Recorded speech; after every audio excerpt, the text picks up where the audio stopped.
In a noisy gym full of clanking metal and heavy breathing, a young muscular man was immersed in his intense workout. Sweat streamed down his body as he powered through each weightlifting rep.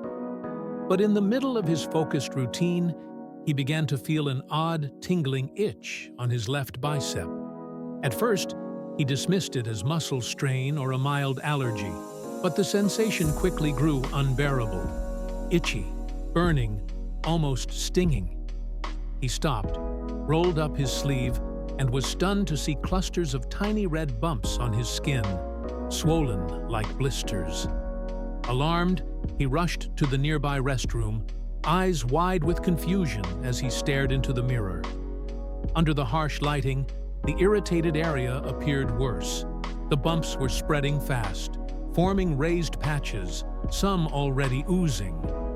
Something was very wrong. Standing in front of the mirror, the man panted, his face drenched in sweat, not just from exertion, but now from sheer fear. He rummaged through a cabinet, pulling out a small, sharp blade, something he usually used to shave calluses after workouts.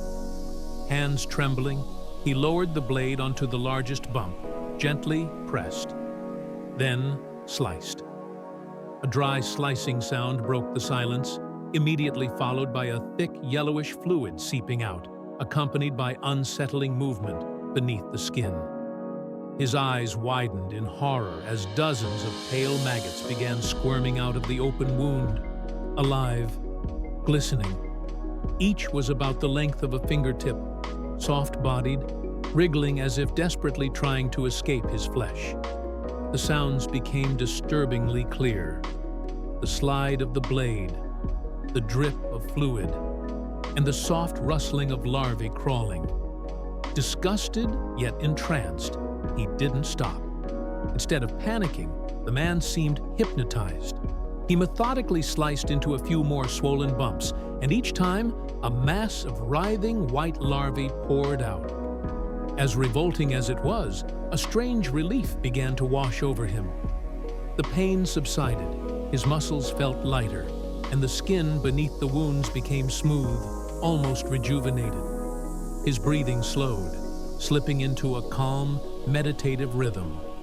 His eyes shimmered, not with fear, but with fascination, as he savored each incision, each expulsion of the crawling parasites. The squishy, sloshing sounds of the larvae mixed with the slick gliding of the blade, forming a bizarre, haunting soundtrack. A twisted sense of pleasure crept over him, soothing, addictive, inescapable. After the last of the parasites had been removed, the man slowly straightened up and looked at himself in the mirror. His bicep now appeared clean, flawless, no sign of the former lesions or crawling creatures. His skin looked strangely renewed, tight, smooth, almost glowing.